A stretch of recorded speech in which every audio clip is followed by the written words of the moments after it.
Good morning, everyone. Thank you for joining us today. Welcome to the New Jersey Coastal Resilience Collaborative Technical Assistance Coffee Chat for Coastal Communities. As you're joining us today, if you'd like to put your name and organization in the chat, let us know who you are, where you're from, and if this is your first coffee chat or not.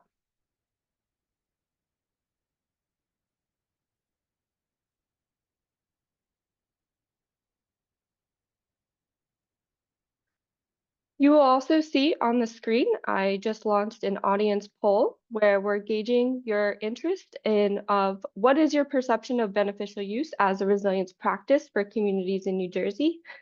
So as you're filling in, you can answer that poll, and you can also introduce yourself in the chat.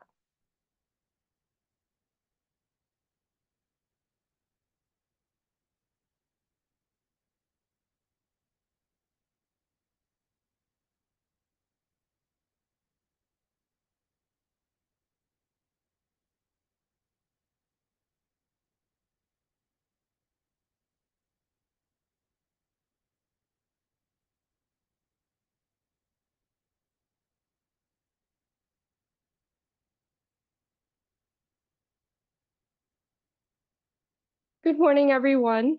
Welcome to the New Jersey Coastal Resilience Collaborative Technical Assistance Coffee Chat, Your Mud Matters, turning dredge material into a community treasure.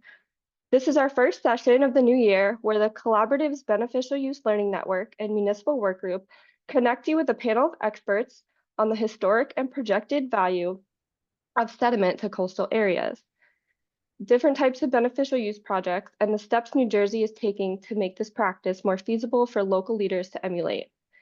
This session can help connect you to partners working in this space, as well as prepare you for opportunities that may solve dredging challenges and promote resilience in your community. My name is Amanda Archer, and I'll be serving as your facilitator today. I work in training and engagement at the Jacques Cousteau National Estuarine Research Reserve, which is a partner of the New Jersey Coastal Resilience Collaborative.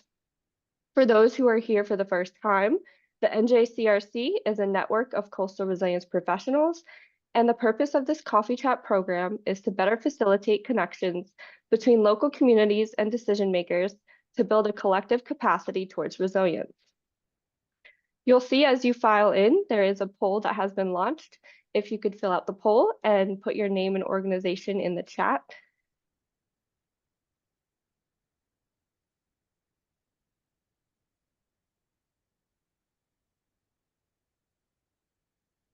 This coffee chat was made available to you through the Beneficial Use Learning Network, the Technical Assistance, and Municipal Work Groups. The New Jersey CRC connects you with practitioners working on resilience initiatives from a wide variety of sectors. And if you're interested in participating in any of the NJCRC work groups or to sign up as a partner, please fill out the contact form that will be linked in the chat. I would just like to remind everyone that today's session is being recorded and will be accessible on the NJCRC website to view at a later date. To view previous technical assistance coffee chat recordings, you may visit the link in the chat. The views expressed during this technical assistance coffee chat are the presenter's own and do not reflect the official policies or positions of the New Jersey Coastal Resilience Collaborative or any of its organizational partners. You may use the Q&A or the chat feature at the bottom of your screen to ask questions during our speaker presentations, and we'll address them during the panel Q&A at the end of the session. Using the Q&A feature also allows you to submit questions anonymously if you so wish. So I'd like to remind everyone that our session today is about an hour and a half. We have an awesome panel for you guys, and it's going to take up a lot of time. So I'm going to get through the intros as quick as possible. Our panel today highlights the cross-sector collaboration of the partners through NJCRC. I'm going to start off by introducing Adriana Zito Livingston. She is a marine ecologist and the Climate Adaptation Project Manager at the Nature Conservancy. She works with other conservation organizations, resource agencies, and coastal communities to plan and implement restoration techniques that use nature's own processes to lessen the impacts of climate change. Her work includes forming and leading the Beneficial Use Learning Network, which is under the New Jersey Resilience Collaborative. and has been focused on advancing the practice of beneficial use of dredge material to sustain coastal habitats to benefit wildlife and communities. So at this point, I'll let Adriana hop on and say hello. Good morning.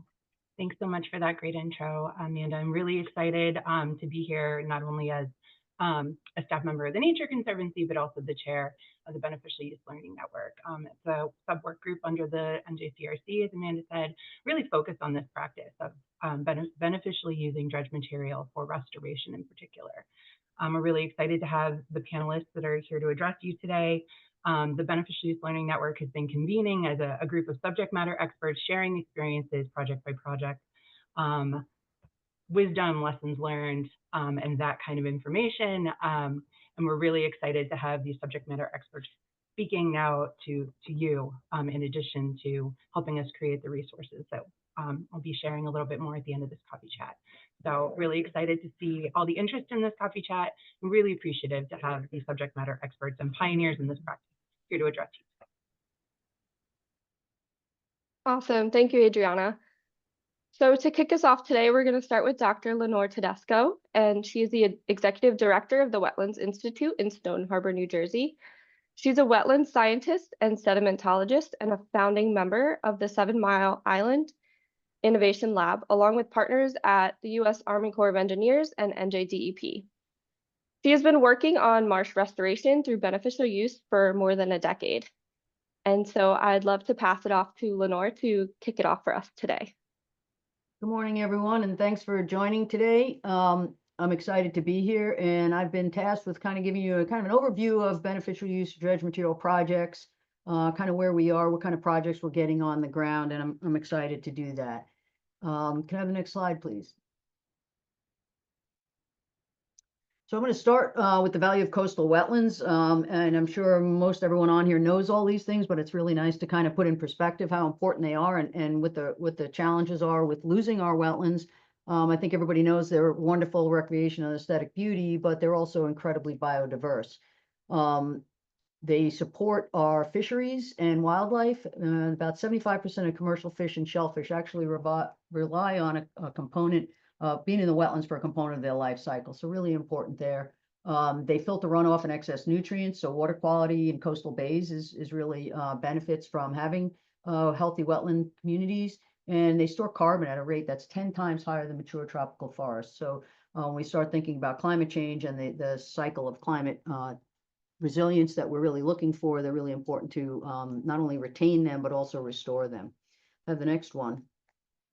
And then perhaps as we're on a coastal resilience working group here, the coastal wetlands actually protect our communities as well. An acre of salt marsh can absorb about 1.5 million gallons of water. And during storms, you know, they can absorb floodwaters and wave energy. NOAA's got some incredible work out there, as does the Pew Trust. There's a reference for you on the slide. We're showing that they can decrease property damage in adjacent communities by up to 20%. On average, they provide almost $700,000 of value per square mile during storms. Again, this reduction in impacts of storm surge and flooding. And during Hurricane Sandy, they were shown to reduce storm damage, direct storm damage to coastal communities that were backed by wetlands by about 20 to 30%. So we know they're important. Again, everyone here that lives in the coastal communities or manages coastal communities or is responsible for these resources know that how valuable they are. Unfortunately, we're still losing about 80,000 acres of coastal wetlands each year, mainly due to sea level rise, but we still have some development challenges as well. The next slide, please. So let's think about marshes a little bit before I jump into this. So marshes are effectively at sea level.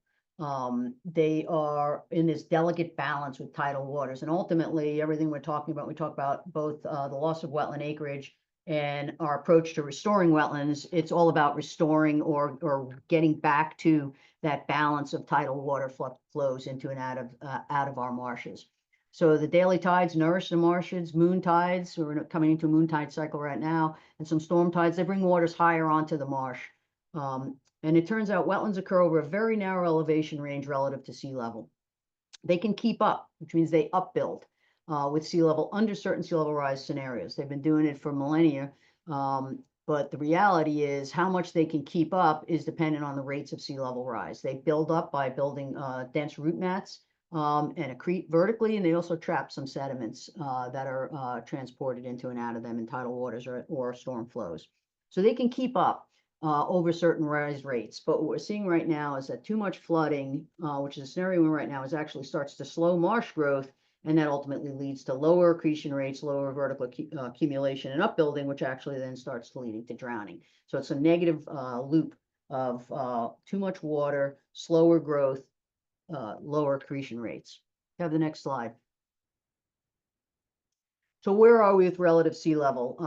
In southern Jersey, I'm using the Atlantic City gauge because there's a really long record to help us. This is on NOAA's tides and currents, their sea level rise trends. And unfortunately, New Jersey's sea level rise rate is about 2 times the global average.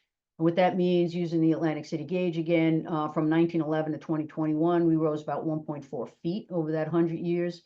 But interestingly, the rate is changed. This is a long-term average rate. In 2010, it was about 4.04 millimeters a year, and now it's up to 4.21 millimeters a year. That's about 0.15 inches per year. But the rate over the last 15 years, again, we look over the long-term average. To move a long-term average rate, that's a 100-year rate, it actually takes quite a bit. The rate over the last 15 years, if we zoom in and they circled area on the, it's about 6.1 millimeters a year, which is close to a quarter of an inch per year. So that's kind of, you could see that acceleration. Now, while the marshes have been upbuilding over millennia, they've seen this last 100-year rate, but actually they're reacting to this much shorter time window of what the rates of rise are. Typical marsh accretion rates in our area, and we've actually measured this, are about 4 millimeters a year. Regional subsidence rates are about 2 millimeters a year. And then on the right, you can see a map of the relative sea level rise trends, and you get an idea of how many millimeters we're looking at. And actually the yellow, so this whole region, the Mid-Atlantic region, is in a 1 to 2 feet per century kind of scenario. Again, these are using long-term rates. What happens when we recognize that the rise rates are accelerating? And you just got to, I'm mentioning this because you got to think about, are you planning using long-term rise rates, or are you looking at the shorter windows that are actually what the marshes are responding to? On the next slide. So here's, this is work done with the EM lab, which is part of UPenn. They've been working with us for quite a while. And this is the area around Middle Township, Stone Harbor. And what you could see, 7 Mile Island is in red, is the upland areas, the mainland to the west. In 2020, this is using mean high water, which is high tide flooding, using SLAM modeling, and you can see what the marshes look like. All that green, those are the shallow bays, back bays, tidal inlets, and marsh-dominated back bay ecosystems. And this is the projection of 2035 using moderate sea level rise rates. And you can see that's high tide flooding. So what we're effectively saying is by 2035, high tide is going to flood every marsh. That's just too much. If I have the next slide. And what you can see is this is already happening. This is taken earlier in last year, I guess in January. So basically yesterday, a year ago. And you can see this is a 2.68 NAVD88 level, and you can already see it looks like this. So this is what we're starting to call a sunny day flooding. There's too much water on the marsh. The marshes are just flooding too frequently. So it's already happening. We're already seeing it. The next slide. So, and then this is again, this the southern portion of the 7 Mile Island Innovation Lab is modeled here, and you can see the existing conditions. So that light green is effectively the regularly flooded marsh, or the low marsh area. The darker green is high marsh, or regularly flooded areas. And interestingly, every bit of dark green on that map in 2020 is an area that was filled, whether it was filled for a roadway, or it was actually historical fill from dredging before it was, quote, beneficially used. That was the high marsh. So there's really no high marsh that's not human related, at least anywhere in 7 Mile Island Innovation Lab. If we go forward to 2050 predicted conditions, this is a 2.1 foot rise by 2050. You can see we're going to lose half of the low marsh, so from 50 to about 28%. And it's a conversion to marsh to mud flats and brown, and then open water. So this is what we're kind of looking at in terms of the projected loss rates. And I don't believe that southern Jersey is distinctly different from elsewhere in the state. So significant loss projected for our marshes. Next slide, please. So this kind of worry and concern led us to develop the 7 Mile Island Innovation Lab, which is really a proving ground to try to use nature and nature-based features to see if we can provide ecological uplift and enhance resilience. This is the Army Corps of Engineers, their research branch at ERDIC, the New Jersey DEP, and Fish and Wildlife, along with the Wetlands Institute, to try to create this space, this safe space for research. Can I have the next slide? And basically the idea is, can we create a test bed, really a think tank, to work on advancing marsh restoration techniques, which also involve advancing dredging techniques and tools and generating tools to be able to try to do marsh restoration. And again, our focus is on beneficial use of dredge material. It's based on an international concept pioneered by the Dutch, and it's focused in the 7 Mile area in this 24 square mile Back Bay marsh dominated system. And the key to why here is the New Jersey Intracoastal Waterway runs behind this area. So there's a source of sediments and material. The Wetlands Institute is there to preserve as a field station. And then we have more than 30 scientists currently working in SMIL, and there's a 50-member working group that we try to use for knowledge sharing. So the idea was, can we do some innovative tools and techniques? Can we back it with science and monitoring and research to get the best data out? And can we share it quickly? And that's really what we've been doing. Next slide. So I want to kind of say, so how do we do this? How does this all work? So effectively, I'm going to go back a little bit and talk about how we save drowning marshes. And again, it's all about resetting the flood frequencies, flood elevations back to our marshes. So in an ideal condition, if you look at the top one, the dark blue is kind of is the tides, the light blue is the intertidal zone. Marsh gets flooded. Currently, we're in the zone B, where we're seeing too much water. We're losing marsh grasses. We're seeing open water pools form, and we're basically seeing marsh drowning. So the idea behind beneficial use of dredge material is, can we elevate that marsh surface using clean dredge material to raise the marsh elevation back to ideal flooding elevations? You can see that in the brown layer that's on there. This will create a short-term impact, resulting in a muddy surface. And then in 2 to 3 years post-placement, if you got the elevations right for tidal inundation, we see that we get natural vegetation recovery, promoting return towards healthy marsh function. So that's the idea. Can we place dredge material on the marsh? How do we do that in ways that are beneficial? And then the bigger question comes, well, where do we get the mud to do this, the sediments to do this? I have the next slide. So if we take a minute and look at historic dredge material management, and this is thanks for Scott for the slide. We've done some beach replenishment. Of course, that requires that you have 90% coarse sand that matches the beach, which is rare because a lot of the material we're dredging from the Back Bays is certainly a lot finer than that. And it's typically gone to confined upland disposal for everything else, and may or may not be able to move it out of there to do upland beneficial use. Have the next slide.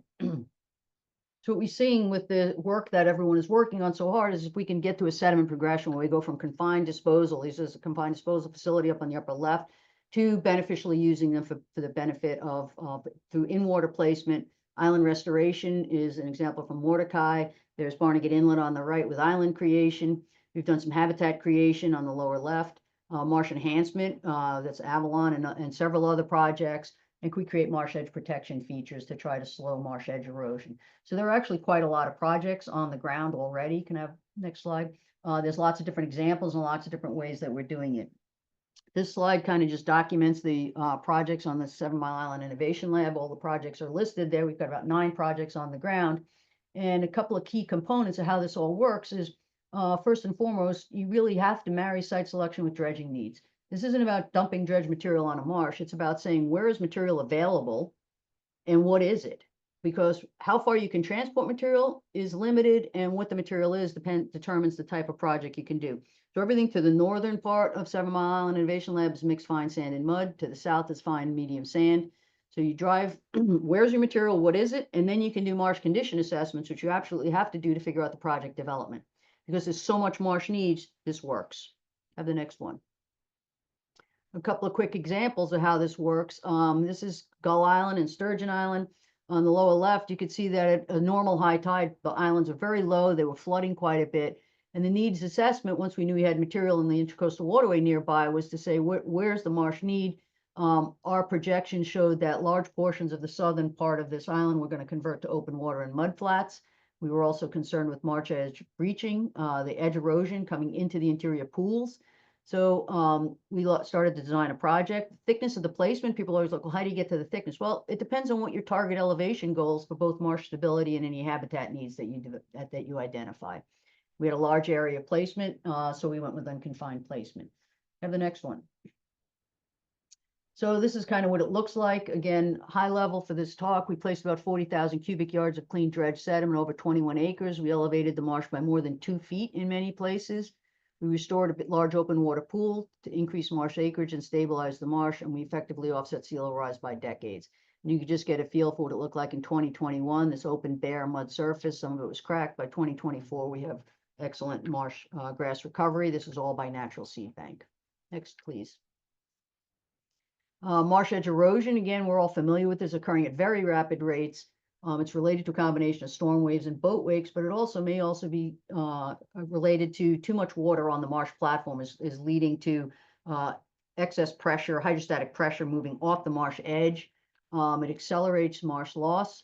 The area on the lower left, that narrow peninsula to that open water pool, is what we were concerned about at Gull Island. You can see some of the marsh loss rates, and these are just blocks that are falling in. So rapid rate, we lost about 25 meters of retreat along the southern edge of Gull Island. Have the next. So what we did is we actually went out and we direct in-water placed about 9,000 cubic yards of material. We gained about a foot to 2.5 feet of elevation along that marsh edge. It persisted. The two photos on the upper left is a month post-placement, and on the bottom is about 2 years post-placement. It's still there in place 3 years post-placement. We saw that we lost about 50% of volume, and that was by just simply consolidation. It didn't move.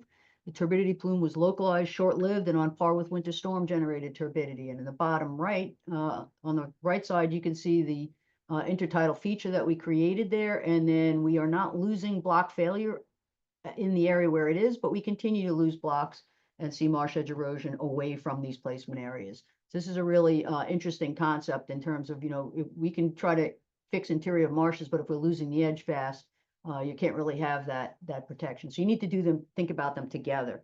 And then the last slide is the other choice is to elevate nesting habitat. We did this for beach nesting birds.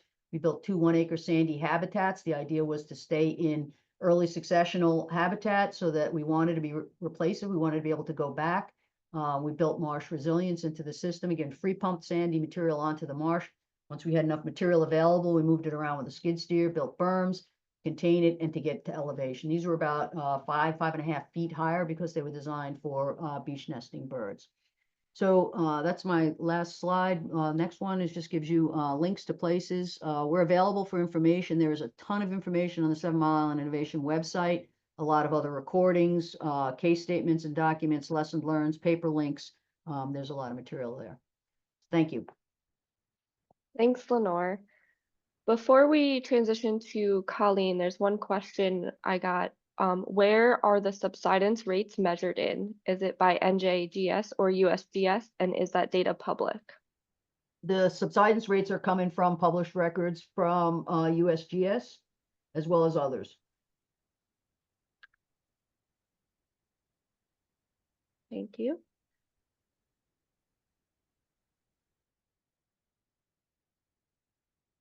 All right, so now we'll transition to Colleen Keller. She has been with the NJDEP Division of Land Resource Protection for 26 years and is currently the Director of Land Use Planning Permitting elements, including the dredging unit and coastal and land use compliance and enforcement.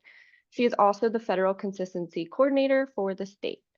And Colleen, if you can come off mute and we'll get started. Great. Thanks, Amanda. Good morning. I'll be discussing the evolution of the state permitting and federal consistency review process relating to living shorelines and nature-based solutions. This includes a historical perspective of great beneficial use placement projects that DLRP has authorized and has been and are being constructed in New Jersey that have influenced our current regulatory review and consideration of these types of projects within the state. Next slide, please. DLRP has regulatory authority over these types of projects under CAFRA and waterfront development, and also issues authorizations that require flood hazard and freshwater wetlands permits for non-tidal areas. Next slide, please. So pre-Sandy, this is sort of a history of how we've evolved to this moment. So pre-Sandy permitting constraints, the rules that were in place before Sandy did not support the potential restoration of habitat below the mean high water line or potential in-water shore protection, except for beach nourishment projects. So many just installed bulkheads or structure at or above the mean high water line. Pre-Sandy, applicants would have been required to mitigate for any structure designed to break wave energy in the water or any material placed on the marsh and demonstrate that this was the only alternative. Before and after Sandy, we were well aware of the hardening of our state's shoreline and marsh edge erosion, and in some areas, significant erosion of the marsh platform elevation and deepening of shallow water habitat with sea level rise. That eroded material was in the state and federally maintained waterways within the immediate vicinity of the erosional marsh and shoreline, and dredging projects were removing that sediment from the system and placing that material in confined disposal facilities, or CDFs, or other upland disposal areas.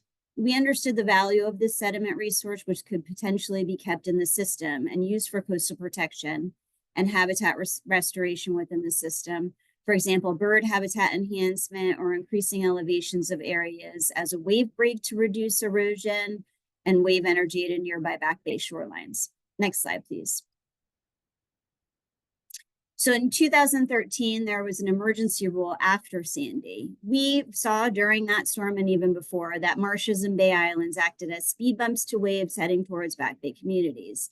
We also saw the shore protection value of our marshes and bay islands during Sandy and the continued need to reduce storm-induced wave energy. In 2013, the rule change allowed living shoreline and nature-based solution projects. We revised the general permit for habitat creation and enhancement to include living shoreline and nature-based solution activities, which is the general permit number 24. And created a new water area rule within our CZM rules for living shorelines with to be able to permit these types of projects without mitigation. This also allowed the consideration of projects that propose the beneficial use of dredge material. Next slide, please. The GP24 covers work above and below the mean high water line and within wetland areas, so only one permit is needed for the construction and placement of these portions of these projects. A waterfront development permit would still be required for the dredging component, which includes required sediment sampling prior to conducting the work in accordance with the dredging technical manual. It should be noted that also an Army Corps permit will likely be required for any work. I want to note that a project conducted by a federal agency is eligible for review under a federal consistency, but that review contains the same requirements as a general permit 24. And this slide shows context from the Army Corps and the other also non-title permits that are available for this type of work in non-title areas. And if you don't meet the requirements under a GP24, there's always an individual permit, a CAFRA individual permit. Next slide, please. There is no application fee for a GP24 as an incentive to support these types of projects. The applicant must demonstrate compliance with the requirements of the GP to receive a permit. One of the requirements is the project will maintain the values and functions of the ecosystem and have a reasonable likelihood of success and minimizes disturbance to special areas like submerged aquatic vegetation and shellfish habitats. Next slide, please. So permitting considerations. We understand that permitting always seems daunting when you start out on that process, but it can be simplified by involving DEP and possibly the Army Corps if needed during your preliminary design phase, and it can help you get a better understanding of what requirements you'll need to show compliance with during your permitting process. For example, what should be submitted, what's needed for our review, what level of assessment is needed based on the specific level of design of the proposed project. We ask applicants do their due diligence to demonstrate why the project is needed, how it will provide a solution to that problem, and how the work that they're proposing will meet the goal of the project. All while understanding the current site conditions, the goal and proposed design of the project, and minimizing impact to special areas and adjacent properties. Next slide, please. So this is supportive documentation for like assessment for pre-placement. There are some examples of these considerations that could help. We always say, tell us the story. What's the current situation that is prompting the need for this permit application and project? This information can help to demonstrate the need for the project and how the proposal meets the requirements for the application. Start with assessing the current site conditions, what the problem is, what's the goal, and how that's going to solve the problem. This assessment can include why the beach or marsh edge or platform that's eroding or reducing in elevation, what special areas are within the project footprint that could be affected or avoided to still meet the project goals, what are the wave and sediment dynamics of the area, etc. Next slide, please. So part of this story is also the post-placement discussion. How will the goal be met with the project during and after construction? This listed information could be required based on the level of the project. The applicant should demonstrate how the work will be conducted, how the material will be placed, and once it's on the marsh or wherever it's placed in water, how it will move within the area on or adjacent to the project, where it's going to go once you place it. Could there be an impact from the project to adjacent areas, etc.? So this list is kind of considerations that you may have to address or consider when you're designing and coming in for your permit application. Next slide, please. The DEP has recently proposed the New Jersey Resilient Environment and Landscapes Rule, or NJREAL for short. And it was proposed and it's projected for adoption in late summer, early fall of 2025. This proposed rule encourages the use of dredge material placement as a nature-based solution. Next slide, please. The proposed rule defines nature-based solutions, including the use of dredged material to enhance wetlands and habitat with living shorelines listed as a type of an MBS project. The proposed rule rationale language discusses the innovative dredged material project techniques that have been utilized in New Jersey and encourages the use of these types of projects that meet the requirements of the rules to address climate change impacts. Next slide, please. These placement projects can address marsh edge erosion. This is Mordecai. Next slide. And can address the loss of degraded marsh platform and habitat through the strategic use of dredge material placement. Next slide, please. Moving to beneficial use project examples in New Jersey that we've permitted. New Jersey's been doing beneficial use on the oceanfront for years. Beach nourishment has been a common occurrence. The Money Island Shoreline Restoration Project was intended as a method for shoreline stabilization, flood prevention, and habitat restoration. This is along the Delaware Bay shore and it's prime horseshoe crab habitat. This was valuable migratory shorebird habitat enhancement because birds feed off of horseshoe crab eggs that are deposited on these beaches. Wave attenuators were also proposed and installed in areas of shallow water as a method of wave reduction and erosion reduction outside of the material placement area. Next slide, please. Mordecai Island. The Army Corps was the lead on the Mordecai Island project, which was to address the erosion of this island behind Beach Haven and on LBI. The western edge of the island was significantly eroded since the 1930s, primarily due to boat wake erosion. The goal of the project was to restore the island using dredge material from nearby navigation channel back to the 77 footprint of the island as per the GP. And that footprint is the aerial that, it's the footprint of the island in 1977. Next slide, please. Material was placed in 2017 within the previous footprint of the island that had been eroded. And this shows what it looks like in 2020. The goal of the project was to increase protection for SAV and shellfish habitat in the area and to enhance shorebird habitat. And the project achieved that goal. Next slide, please. This is a similar slide to Lenore's, but the Army Corps Section 1122 project is also a BU placement project that's been authorized via federal consistency from the state. This slide depicts the historical progression of past CDF placement in confined disposal facilities to the current in-water nearshore placement projects to strategically use and keep the sediment in the system rather than confined in a CDF. Next slide, please. The Section 1122 project is a two-phase project utilizing material that's dredged from navigation channels in Barnegat Bay, specifically the Barnegat Inlet Channel. This is an example of an innovative project that was designed and continues to be monitored by the Army Corps Engineering Research and Development Center, which includes coastal engineers and thorough pre- and post-assessment, including currents, hydrodynamics, etc. The project includes island creation, open water placement. The Army Corps had previously built 2 islands in Barnegat Bay back in the 60s, which have historically created high-value habitat for a variety of species, including great SAV or submerged aquatic vegetation habitat. For the Section 1122 project, the Army Corps dredged the Oyster Creek portion of the Barnegat Inlet Channel, using the sediment innovatively to gradually create a shallower area adjacent to these islands. This adjacent placement will allow a transition zone where seed from the current SAV beds will move into this adjacent created shallow area in an effort to sustain the SAV habitat as the adjacent habitat areas become deeper due to sea level rise. Next slide, please. The 1122 project also includes nearshore placement. This is just outside of the Barnegat Inlet and Barnegat Light.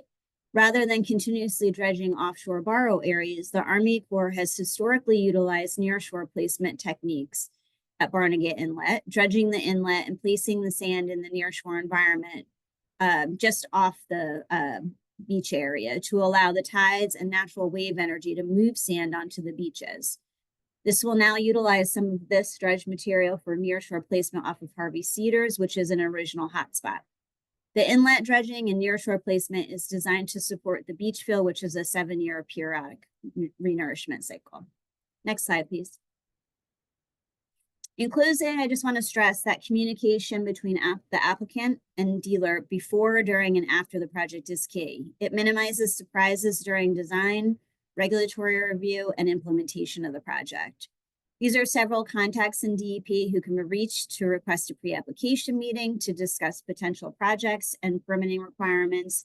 And there's also a joint permit process meeting that is held in Trenton with the Army Corps and our folks, DEP, to get comments on your project from both agencies. So that's available, and you can reach out to any of these contacts as well to get information on that or the Army Corps. Next slide, please. And I think Amanda said we were holding off on questions until the end, but thank you. Yes, thank you, Colleen.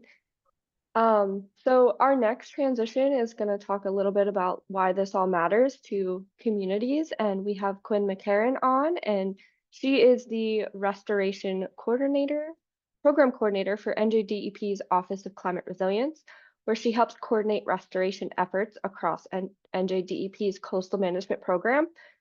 Prior to this role, Quinn spent almost a decade as a restoration practitioner in Delaware Bay, restoring beaches for horseshoe crabs and shorebirds.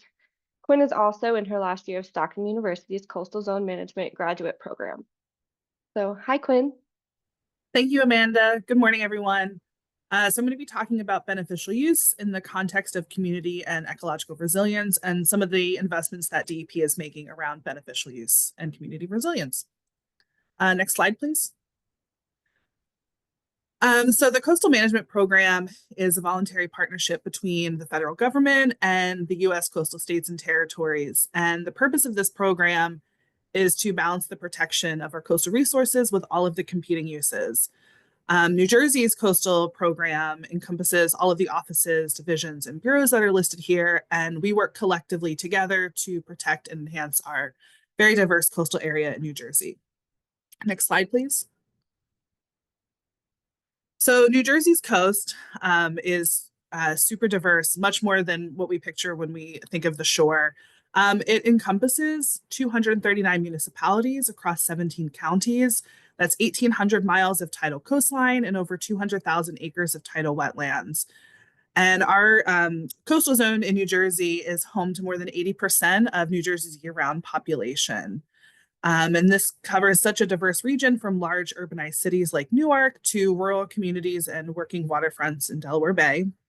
There's also a diversity in all of the natural resources that are key to New Jersey's coast, like our tidal wetlands, barrier islands, tidal flats, coastal forests, and all of that provide resilience for communities, but are also habitat and breeding grounds for birds, fish, horseshoe crabs, and other marine life as well.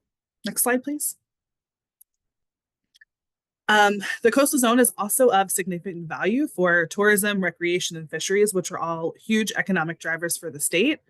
But the protection of the floodwater storage and carbon sequestration that our marshes, beaches, and coastline provide is also very significant. And that's what I want to highlight in our next few slides. You could, next slide, please. Thanks. Lenore gave some of these statistics earlier, but our coastal wetlands protect New Jersey's coastal and adjacent communities from exposure to coastal hazards by storing and filtering floodwaters, attenuating waves, and absorbing some of the destructive impacts from storm surges. And there was a study in 2017 that showed that the coastal wetlands in New York and New Jersey prevented $625 million in direct flood damages during Hurricane Sandy and reduced damages by 22% in half of all the affected areas. And that same study went on to find that the properties in Barnegat Bay that were fronted by salt marshes experienced 16% lower annual flood losses than the properties without adjoining marshes. Next slide, please. And this recaps some of the sea level rise data that Lenore presented. But we're seeing global sea level rise rates of 1.1 to 1.9 millimeters per year. And the New Jersey sea level rise is almost 44 millimeters per year, which is double the historic rate in New Jersey. Rutgers Science Technical and Advisory Panel report that was published in 2019 posed that under moderate greenhouse gas emissions, we're likely to see increased sea level rise, an increase in the number of structures that are either impacted daily or permanently, an increased loss of our marshes, and an increased of our sunny day flooding events, which is flooding as a result of the daily high tide without any precipitation. And they break this down by 2050 projections and also 2100 projections. Next slide, please. And so to adapt to inundation and salinity changes, our marshes naturally migrate inland. However, if there are bulkheads, roads, other hard infrastructure, their inland migration is hindered.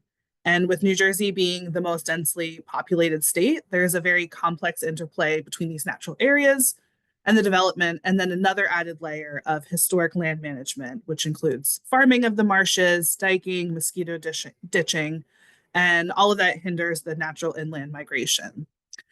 And so as we see an increase in sea level, we will also see that the marshes become more susceptible to edge slumping and channel widening and just general landscape fragmentation. And the loss of these marshes and other coastal habitats and the lack of the areas for them to migrate inland puts these communities and coastal habitats at further risk. Next slide, please.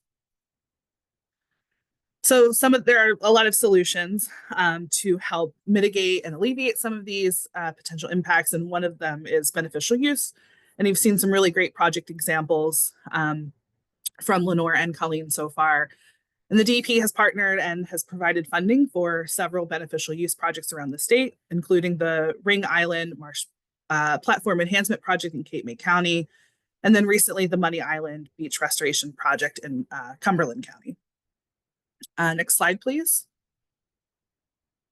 So there are more investments that the DEP is making around beneficial use. In the climate, in the Coastal Resilience Plan, which is priority 6 of the state's climate change resilience strategy, this section highlights the investments that DEP is making around our coastal ecosystems and communities, beneficial use, and other nature-based solutions. The DEP will continue to partner and fund beneficial use and nature-based solution projects. And we're also going to continue and expand our tidal wetland monitoring program. And that program can help inform future beneficial use projects. The Coastal Management Program has also brought me on, and I'm going to help coordinate restoration projects throughout the state and throughout the Coastal Management Program. We have also supported the development of the Regional Sediment Management Framework, which Scott will cover shortly in another presentation. But we use that framework to launch and co-host with TNC the Beneficial Use of Dredge Material for Restoration Summit that was held in December. And during this summit, we gathered land managers, regulatory and resource agencies, dredgers, practitioners, and academia to talk about all of the knowledge and process gaps around beneficial use and to try to find a way forward to have more implementable projects around beneficial use. Another large investment is our support for community resilience planning. The section of the strategy highlights DEP's plan to support and incentivize coastal municipalities to develop resilience plans that address current and future coastal hazards by providing guidance on sea level rise projections and other tools and resources to plan and implement nature-based solutions. And some of those NBS projects include beneficial use projects as well. Next slide, please. We have also released the new Climate Resilience Funding Directory, which is another resource for municipalities as they're planning and implementing projects. The directory features success stories to showcase communities and organizations that have secured funding for their climate resilience projects, and also demonstrates how various funding opportunities can be used. And as we continue to develop and update different tools and resources, guidance documents around beneficial use, nature-based solutions, and community resilience, we'll make sure to share that with the NJCRC network. That way all of you have access to these resources as well.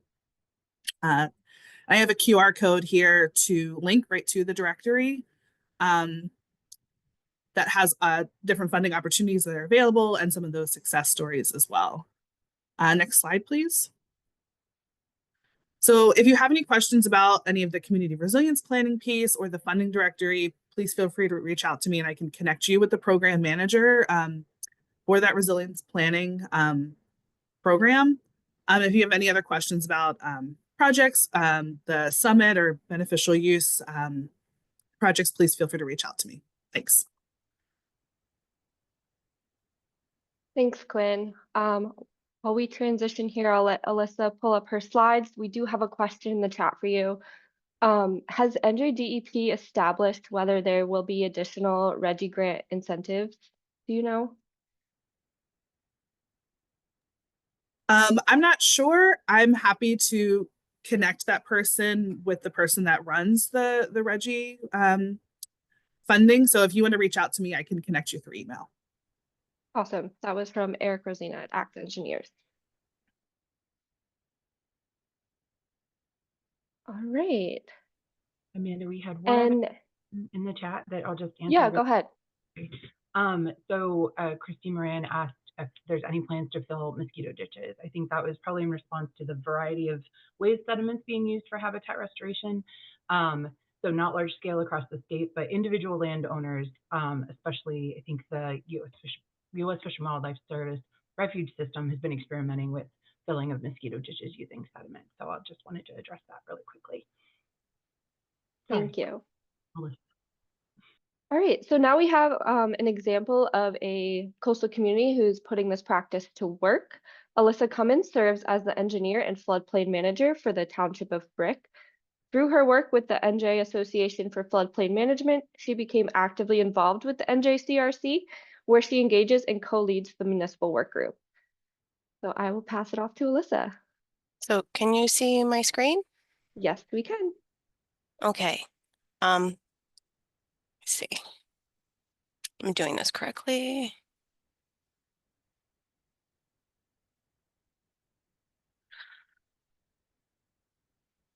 The slide advanced. Thank you. Just looking for my notes.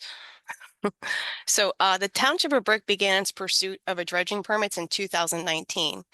And after a few years of data collection, application preparation, and permit anticipation, the Township of Brick was awarded a permit to dredge the entire town.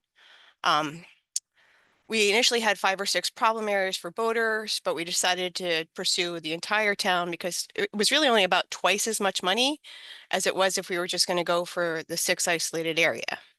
And we went for this permit. The intent was to get the permit to dredge, but not necessarily do any dredging. The main objective was to be able to offer the use of our permit, our DEP and core permits, to individuals, marinas, property owners associations, so that they would not have to undergo all of the soft costs associated with getting IPs for dredging. So just to put some scale on the timeline, Brick has 6 square miles of water with over 100 linear miles of coastline, if you include all the man-made lagoons. And I don't really want to bore you with like the 30 slides of the various areas of Brick Township, but it was a lot of material. So when you are talking about this much material, you also want to think about, where am I going to put it? So when you're applying to the DEP or the Corps to dredge, you have to identify where you're going to, the ultimate end goal placement of the dredge material. And this has always been the bane of every dredge project I have ever worked on. Where am I going to take this stuff? How much is it going to cost me? We actually did a confined disposal facility analysis and a recommendation report, but we couldn't identify any viable locations for a CDF within town, or even an area that we could designate for unloading of material that wasn't environmentally sensitive, privately owned, or being actively used for recreation. So we did what every municipality historically does. We got letters from landfills and topsoil farms saying that they would take it. 50,000 yards here, 200,000 yards there. It was a little at a time. And we also got word from the DOT that we could enter into an agreement where we could beneficially reuse our material in dredge holes along the Route 35 corridor. Beneficial reuse. This was exciting. The closest I'd ever come to beneficial reuse was placement on a beach if I had a dredge project that had all coarse sand.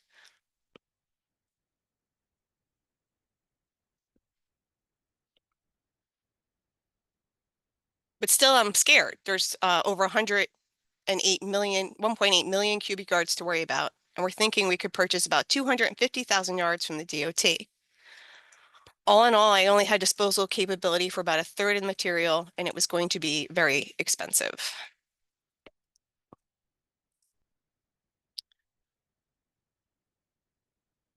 So I had material, but I didn't have any money, not even to dredge.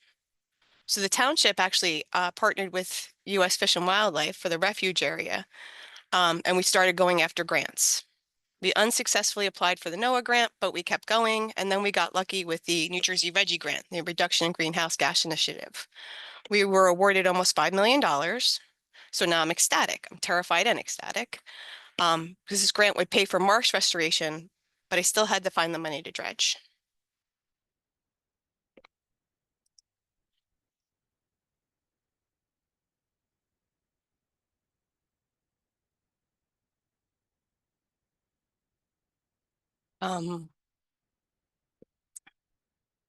So I had the money, I had the material, the township and the refuge partner, and marsh restoration and other beneficial reuse projects sounds really expensive. And that's because it is expensive. So far, in my limited experience, it has proven far more expensive than the traditional method of trucking and dumping, but grants are paying for the material to be used for restoration and habitat creation. So I have no cost of transport or disposal. The only cost is for the actual dredging. Historically, I used to estimate about $100 a yard for the conventional dredge project, and in my head, that was about $50 a yard to dredge and another $50 a yard to haul it and cover the tipping fees. In 2022, this is just a little example of one of our first beneficial reuse projects where I actually could do placement of material. It was sand, and I could put it at Windward Beach, which was a park not too far from the dredge site. So this was my first beneficial reuse project on my own. I qualified for beach nourishment, so I saved the tipping fees, and I came out with $55 a yard to dredge and about $18 a yard to truck it to the beach and grade it. So it was a little more expensive to dredge on this one. That's just how the bid worked out. And but I did save some money.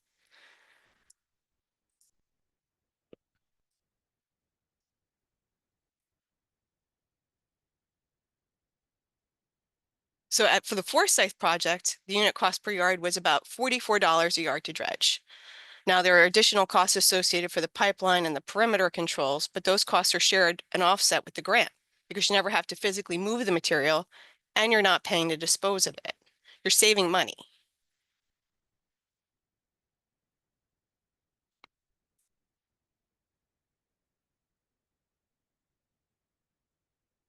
So let's say you don't give a hoot about the environmental benefits or the habitat creation.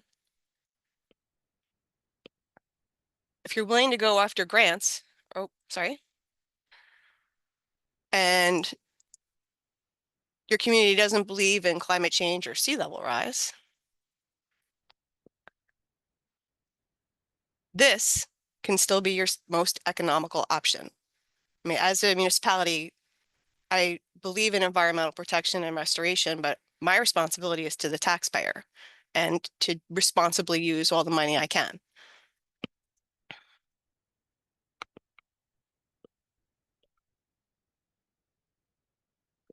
So to get to your end goal, and everyone is happy, you get your area dredged. This is our municipal marina at Traders Cove. This is post-dredge, so the cleanup at the end. The boaters are happy because the marina is dredged. The harbor master's happy because he's no longer getting complaints about navigation. And the administration was especially happy because the entire operation was clean and quiet. I don't think they had a single phone call about the process as it unfolded. But there are setbacks along the way. The first is, even with the grant, you have to be willing to put up the money. It's great that we will be reimbursed for the restoration through the grant, and we will cover the cost of dredging through special tax assessment or through slip fees, but you still had to bond $3.5 million upfront just to get going. Now, in a town that has a municipal capital budget of between $8.5 and maybe $10 million a year, asking for $3.5 million for one project was a lot. So if you can't encumber the money, you can't move forward. It's a big commitment and was probably one of the greatest struggles I've had through the project. We broke this project into phases. So instead of the whole 5 million, and phase one, we got 3.5 million up front. I'm hoping to recoup some of that money through the grant reimbursement to apply towards phase two. So I don't have to ask for quite as much this year, but it's a struggle nonetheless. And the second big hurdle I got was not everybody who can be dredged wants to be dredged, which was surprising to me. I originally, for phase one of this project, planned on a much greater scale, but as the areas were offered to be dredged, they were declined. People declined the opportunity. Some of them had financial reasons. They didn't want to pay the special tax assessment. Some were vulnerability. They actually liked the added protection that the shoreline afforded them along their houses, or they had ecological reasons. They liked looking at the marshes that were forming along their shoreline, and they didn't want anyone to touch them. So if you're going to pursue private property dredging, start talking to your property owners early and often.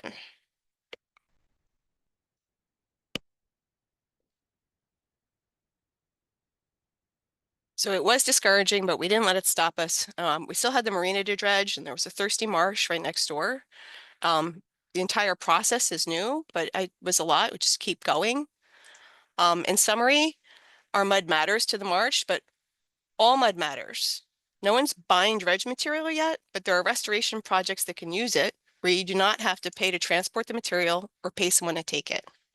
We found a partner with Fish and Wildlife Services at Forsyth, and you need a partner. The state and the feds own the majority of the marshes. And that's how you're going to qualify for your GP24. But if you own all your own marshes and your own land, you have to go through this process as an IP on your own. So to qualify for the GP is really your goal. There's a good chance that someone, though, is working on a restoration project in your vicinity that you can partner with. So even if you don't have a restoration project in mind or in the immediate vicinity, I would strongly encourage you to reach out to the collaborative to see if they can partner you with somebody that can seriously help you.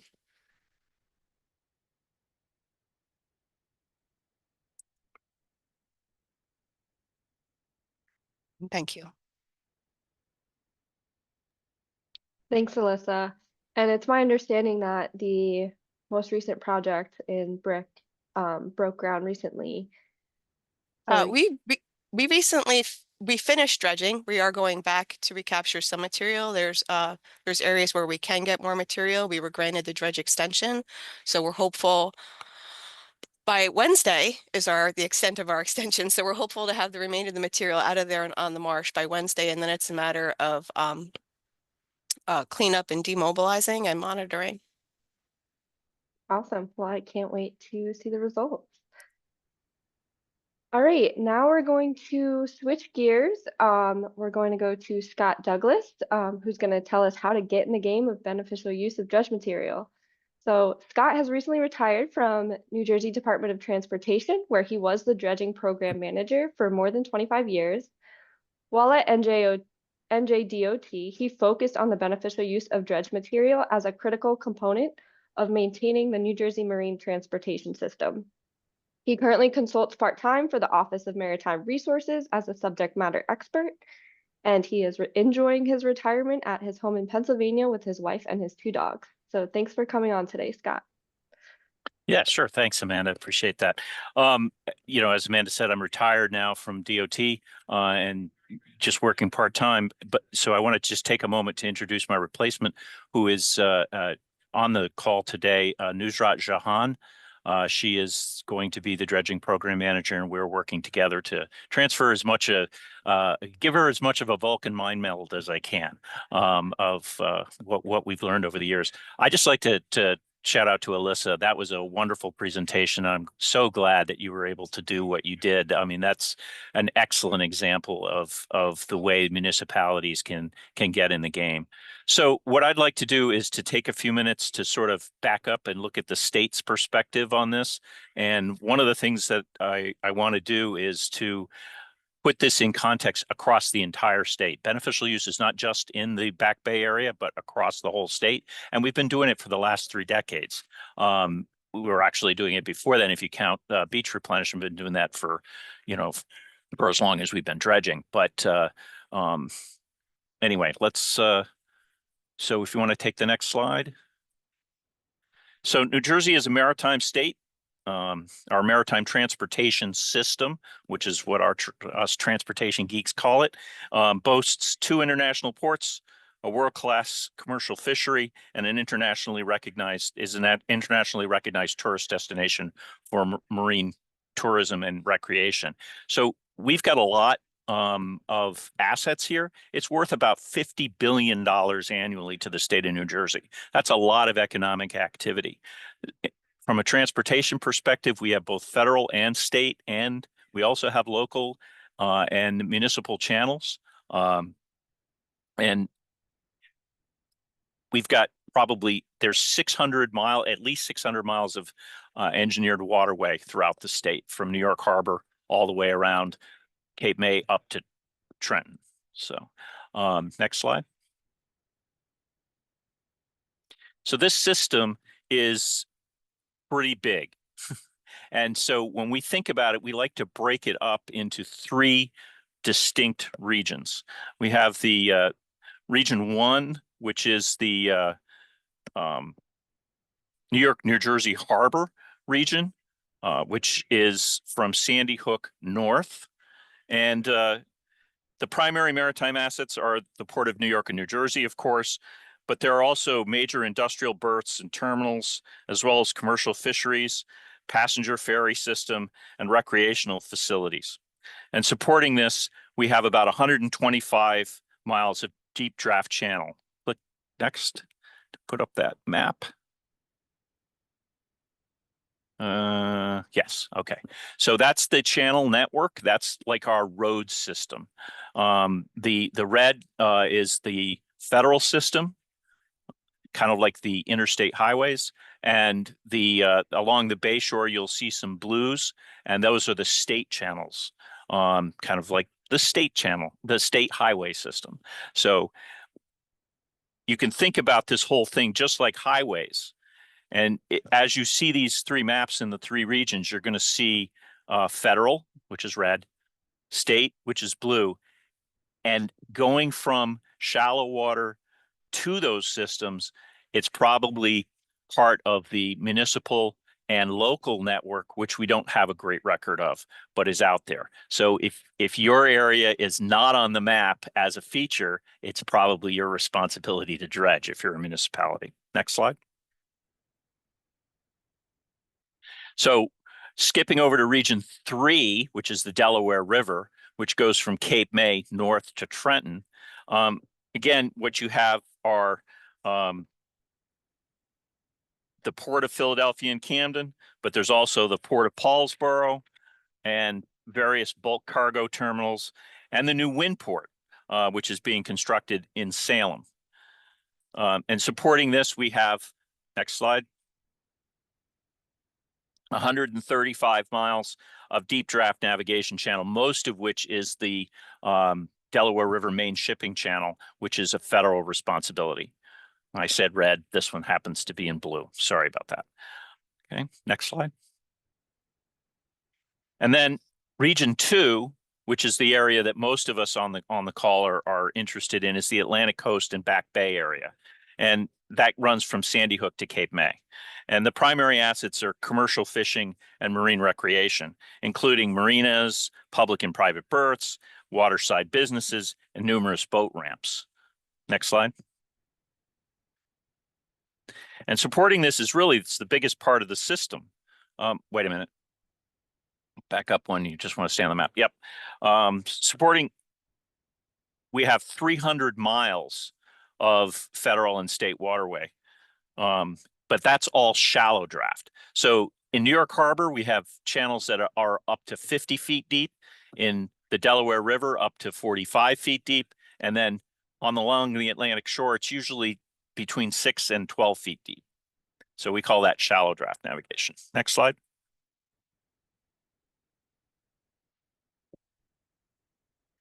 Okay.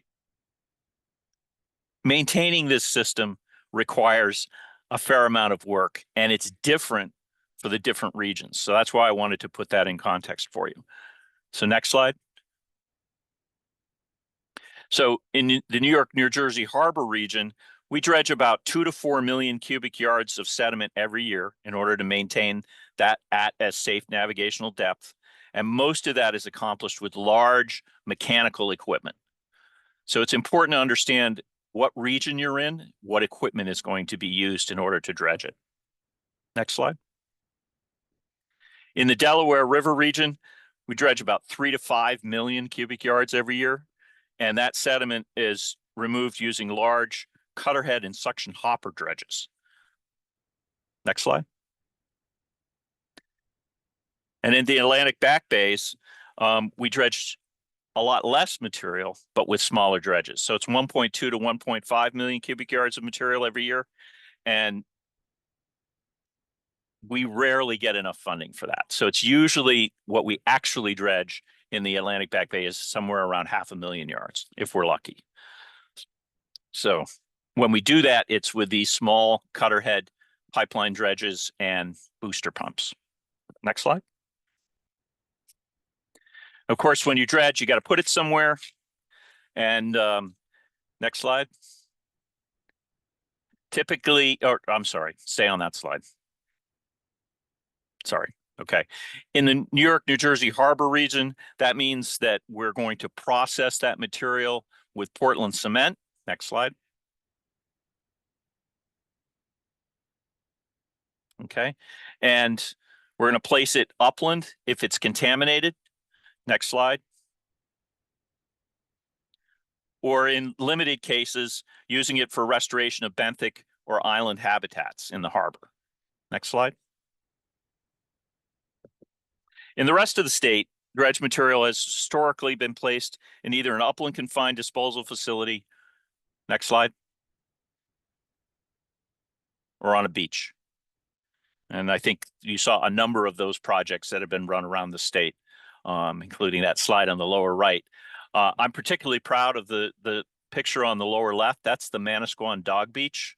And we put sand from Wills Hole Thoroughfare on that beach, and it was an award-winning project for its engineering. In the back, the back of the beach, you'll notice there's a dark a black square. Yes, thank you. And that is actually a geobag field. That's a dewatering site that we used. Next slide. So what do we do with material in the back bays?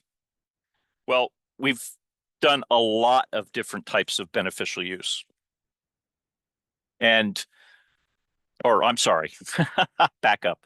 Let's talk about the Delaware River first.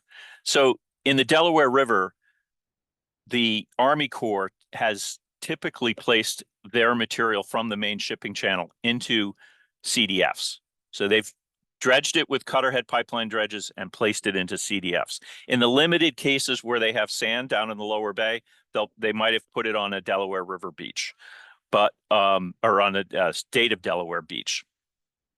But most of the material has gone into CDFs. And beneficial use has involved taking the material out of those CDFs once it's dewatered and using it in construction projects like these. Next slide. Or for habitat restoration more recently. The pictures on the left are from Abbott's Meadow, which is material from Salem River and placed up in a marsh at Abbott's Meadow for restoration, working with DEP. And the ones on the right are actually for Pennsylvania mines, where material was taken from CDFs and placed in Pennsylvania to cap and close old abandoned strip mines. Next. Okay. So perhaps the biggest variety of beneficial use, and I want to cover all aspects of beneficial use across the various aspects of what we do. We've tested a number of different technologies. So it's not just marsh restoration that we've done. We still place material into CDFs, and what we like to do when we can is to excavate the material from those CDFs and use it beneficially for construction projects, especially for habitat restoration. And that can be done. We've used it to construct new CDFs. We've used it to cap and close remediation sites and landfills. Next. As Lenore mentioned, the SMIL and some various projects at the Corps and the Wetlands Institute have done together to create habitat. We're very supportive of that. We haven't actually done any of these projects ourselves, but I wanted to call out to what the Corps has done at the SMIL. Next. One of the things that we've done that was mentioned earlier by Alyssa was using dredge material to fill in and restore old subaqueous borrow pits or dredge holes, and that has been very successful. Next. Another thing that can be done is when you don't have a CDF to dewater material, you can use technology to help you dewater the material, even on a very small footprint. Projects we've done in Shark River and we are currently doing in Wildwood, where we take material, and in Manasquan, as I showed you the picture of, we've taken material and dewatered it using either geobags or belt filter presses. And then once the material is dry enough, excavating it and trucking it to use to cap and close landfills and contaminated sites, and also to be used as for habitat. Next. You can also place material directly into the water to raise the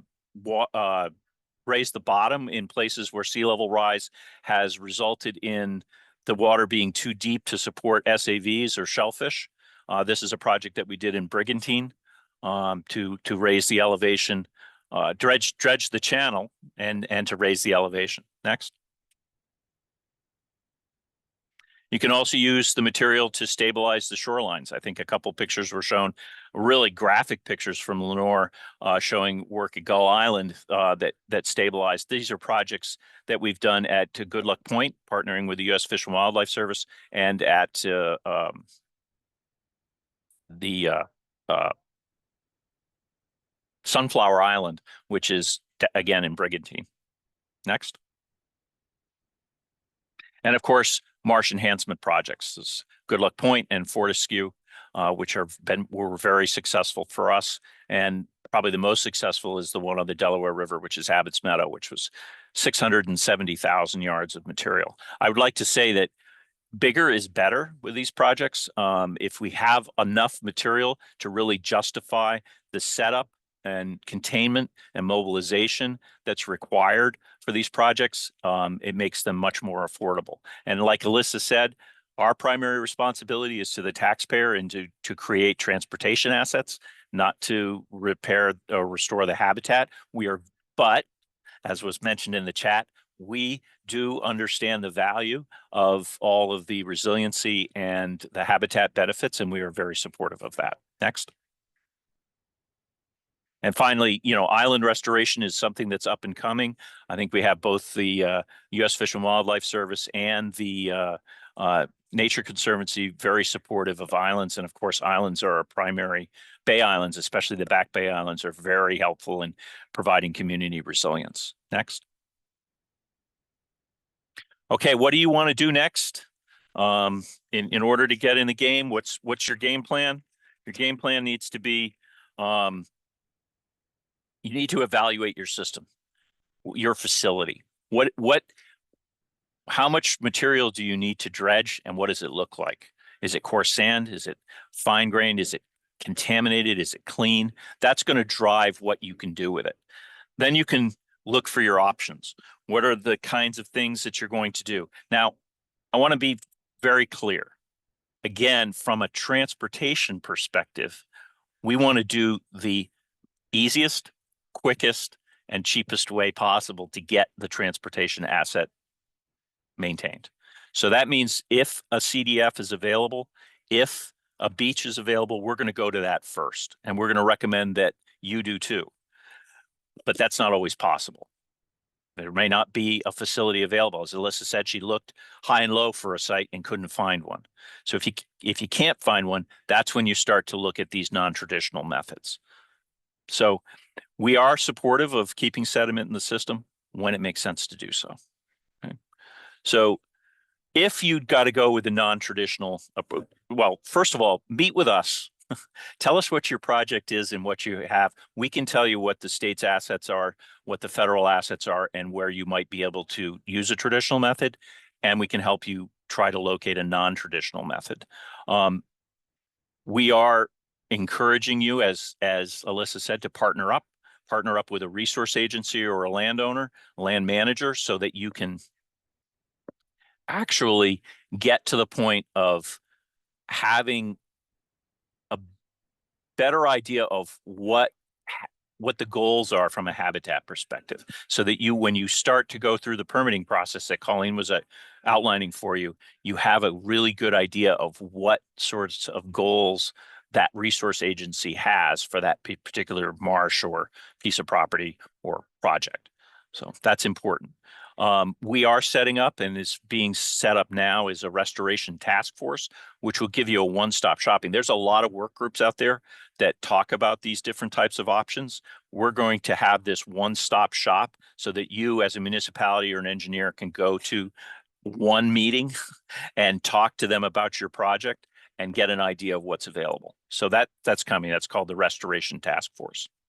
Once you have a project, you've got your dredging project, you've got a place to put it. Now you need to get an engineer and start to evaluate what you need to put together in your engineering package, because you're going to need to at least go through some of the steps of design in order to be able to get a permit.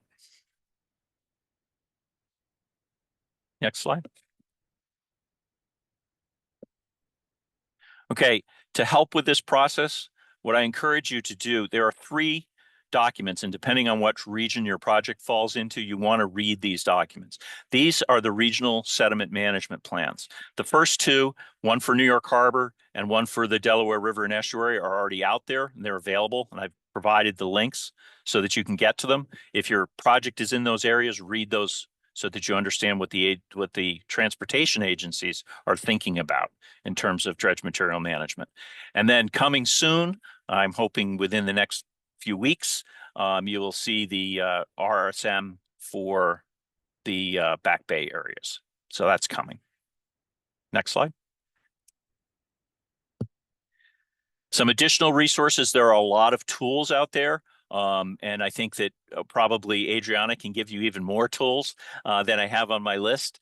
And again, I encourage you to talk to Jahan here at DOT about what's available from the state's perspective. But these other tools here could be helpful in identifying potential areas where you might be able to place your material. Next slide. If you need more, if your engineer needs more technical assistance, you can get it in one of these 3 documents. I encourage you to do that. The top left one is the DEP technical manual, which helps you know what is required for a permit. Now, that's a very old document. In 1997, there's been a lot of water down the river since then. And so I think a new one is in the works. Colleen can confirm that, that will cover some of these natural and nature-based features types projects and give you some ideas of what the state is looking for in terms of engineering. In the lower left is the Corps document for, they call it thin layer guidance or thin layer placement. It really covers a lot of marsh restoration type projects. That's a good source of engineering information. And then if you happen to be, unfortunately, dealing with contaminated fine grain material, the engineering manual that we developed with Rutgers is there as well. And Rutgers, I am working with Rutgers on a companion manual for this that covers beneficial use projects like natural and nature-based features. So that one is coming. I would imagine in the next few months, that one will be out. So you'll have 4 documents that you can go to. Finally, go ahead, next slide. I just want to end by saying that the days of dredge it and forget it are gone. Okay, unless you happen to be able to get lucky enough to place material in a CDF, you're going to have to keep up with this project. Somebody on your team. It may not be, if you are a municipality, you may not have to do this, but the landowner is going to have to do it. Somebody's going to have to manage or have to look at this project. And so what we call that is adaptive management. And your permit is going to actually require an adaptive management and monitoring plan.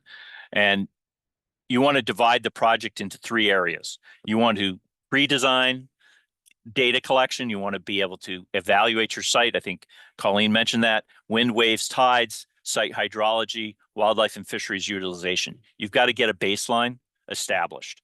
Then you're going to have to monitor your project during construction. You're going to want to monitor, if it's a marsh, you're going to want to monitor elevation.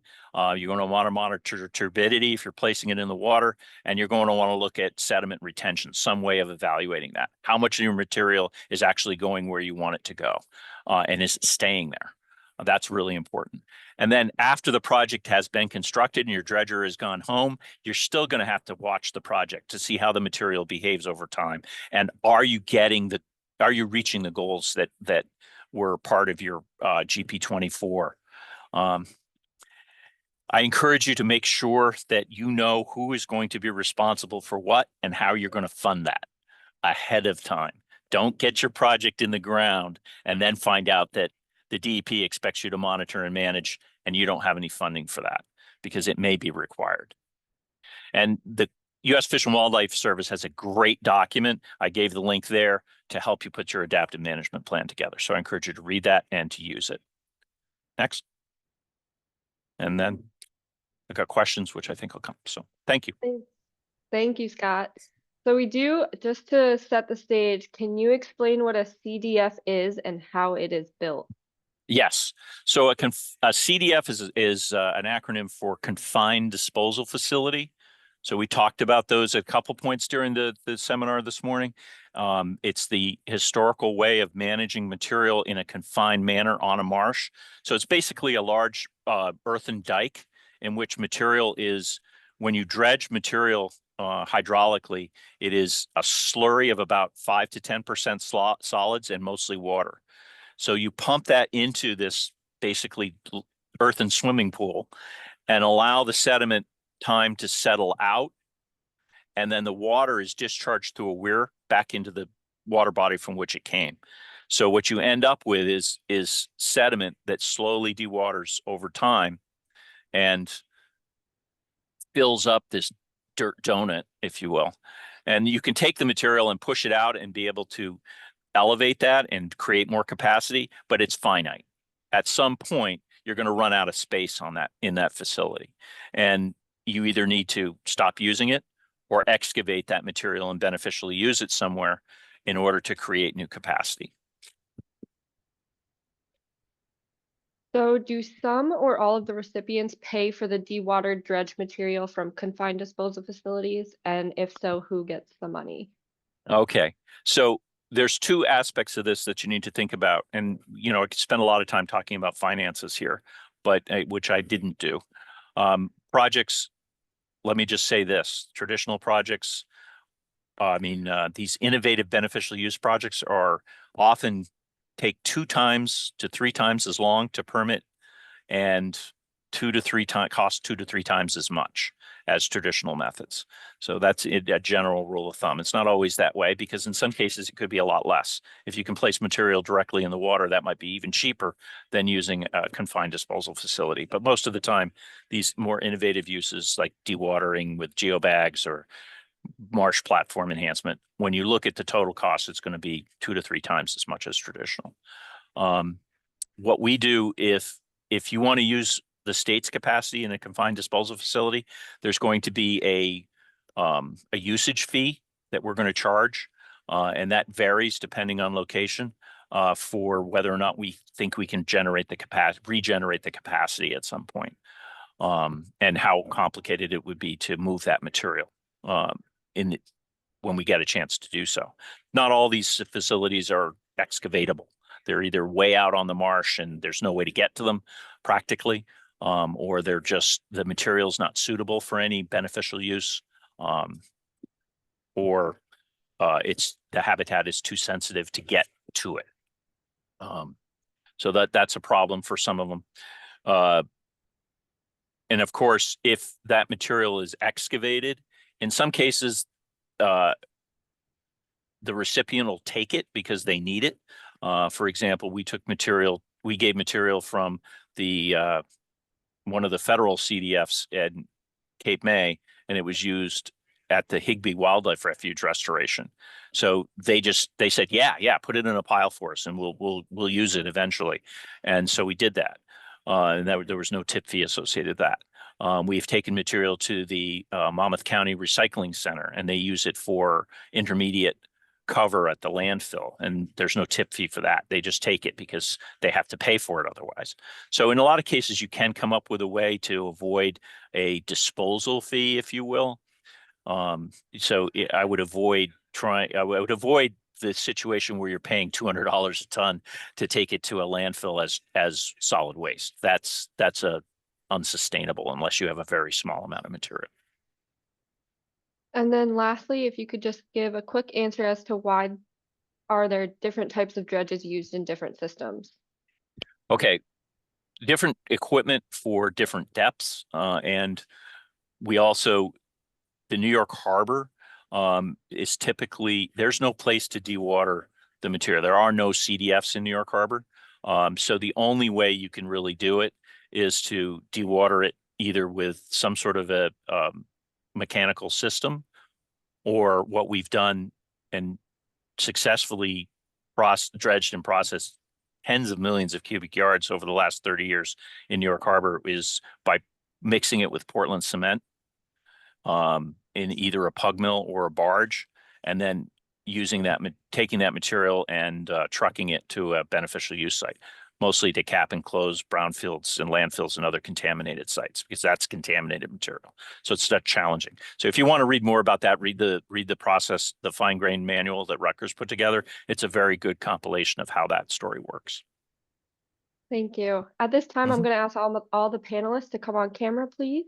We're going to have Adriana Zeta Livingston kind of give us a message of hope. And if there is any questions at the end, hopefully our panelists can stay on for a few to help answer those questions. Thanks, Amanda. Message of hope.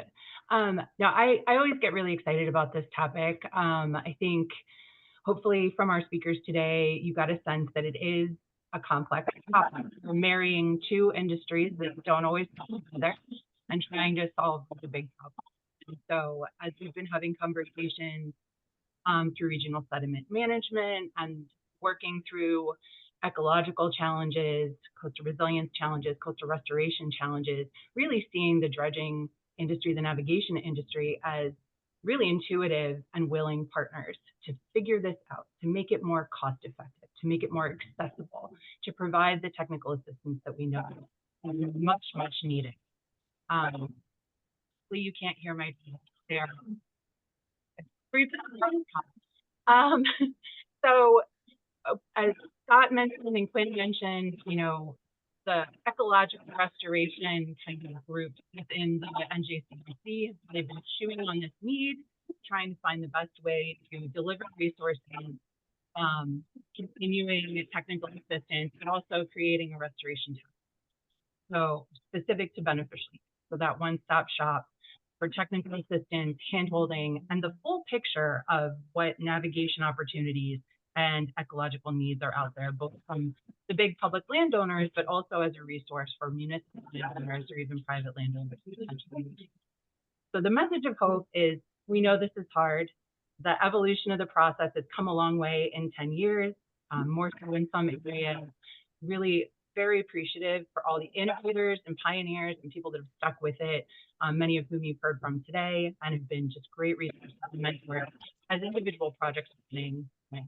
So as we move towards resilience and restoration planning throughout the state, continuing these partnerships and making it easy and more accessible so that we can really meet the climate threats that our state is facing together is the goal. And so we'll continue to communicate through the CRC and within the CRC and provide additional resources. Really appreciate everyone's attention to this webinar, and hopefully we'll believe Amanda is going to talk a little bit about our post survey and other ways to continue to engage with us. So thank you all.